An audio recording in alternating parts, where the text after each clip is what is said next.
Plus News Network presents. పాలాభిషేకంతో అవినీతి అధికారులకు వినూత్న నిరసన తెలిపిన కారు ఆంజనేయులు.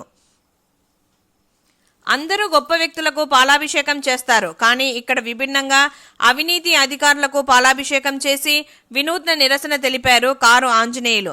ఆయన మాట్లాడుతూ జిల్లాలోని దళిత స్వతంత్ర సమరయోధులు స్వర్ణ నాగయ్య భూమి, వాగులు, వంకలు అక్రమ రిజిస్ట్రేషన్ చేసిన జిల్లా రిజిస్టర్ పివిఎన్ బాబు, మాజీ రూరల్ సబ్ రిజిస్టర్ సుందరేశవుల ఫ్లెక్సీలకు పాలాభిషేకం చేసి వినూత్న నిరసన చేపట్టారు. స్వర్ణ నాగయ్య అనే స్వతంత్ర సమరయోధుడు 1952 ఎమ్మెల్సీ కోటిరెడ్డి సహచరుడు.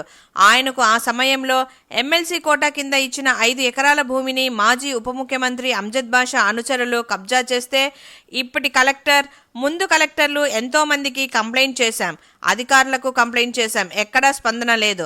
ప్రస్తుత ఆర్డీఓ గారు ముందుకు సాగుతుంటే ఎవరు అడ్డుపడతారు అనే భయం, అలాగే రిజిస్టర్ ఆఫీస్లో అధికారుల అలసత్వం వల్ల భూ కబ్జాలు ఎక్కువైపోయాయి.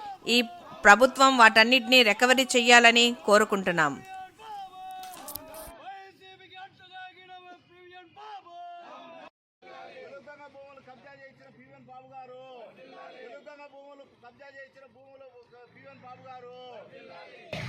పేదల దళితుల భూములు కబ్జా చేయించిన దళిత పివిఎన్ బాబు గారు, జిల్లా రిజిస్టర్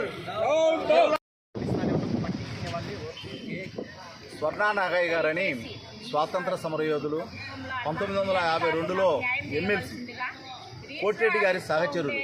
ఆయనకు ఆ రోజు ఎమ్మెల్సీ కోటా కింద ఇచ్చినటువంటి 5 ఎకరాల భూమిని డిప్యూటీ ముఖ్యమంత్రి, గత ప్రభుత్వంలో డిప్యూటీ ముఖ్యమంత్రిగా ఉన్నటువంటి అంజద్ బాషా అనుచరులు, వాళ్ళ తమ్ముడు కానీ లేకపోతే కార్పొరేటర్లు కానీ ఆ భూమిని కబ్జా చేస్తే ఇప్పటికి చాలాసార్లు ఈ కలెక్టర్ గారికి చెప్పాం, పోయిన కలెక్టర్ గారికి చెప్పాం, పోయిన ఎస్పీ గారికి చెప్పాం, అయినా జేసీ గారికి చెప్పాం, పోయిన ఆర్డీఓ గారికి చెప్పాం. కానీ ఈ ఆర్డీఓ గారు, ప్రస్తుతం ఉన్నటువంటి ఆర్డీఓ గారు కొంత చలనం ఉంది, కొంత ప్రయత్నం చేస్తా ఉన్నాడు. కానీ కలెక్టర్ ఎక్కడ అడ్డపడతాడో అని భయంగా ఉంది. ఎందుకంటే కలెక్టర్ గారు ఆయన వచ్చినప్పటి నుంచి ఇప్పటి వరకు వైసీపీ కలెక్టర్ లాగా ఉన్నారు తప్ప ఈ జిల్లా కలెక్టర్గా పనిచేయలేదు. కాబట్టి ఇప్పటికైనా ఈ భూములన్నిటినీ ప్రభుత్వ భూములన్నిటినీ హ్యాండ్ ఓవర్ చేసుకోవాలి, ఎవరు భూములు వాళ్ళకి ఇప్పించాలి. లోకేష్ గారు, చంద్రబాబు నాయుడు గారు కడప గడ్డ పైన ఆ హామీ ఇచ్చారు, ఆ హామీని నిలబెట్టుకోవాలని చెప్పి మేము విజ్ఞప్తి చేస్తున్నాం.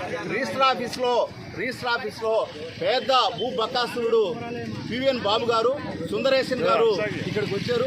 వాళ్ళిద్దరూ కారణంగా ఇంత పెద్ద ఎత్తున భూములు రిజిస్ట్రేషన్ జరిగాయి. వీటన్నిటినీ క్యాన్సిల్ చేయాలని చెప్పి మేము గౌరవ లోకేష్ గారికి, తర్వాత అట్టే చంద్రబాబు నాయుడు గారికి, అట్టే పవన్ కళ్యాణ్ గారికి విజ్ఞప్తి చేస్తా ఉన్నాం.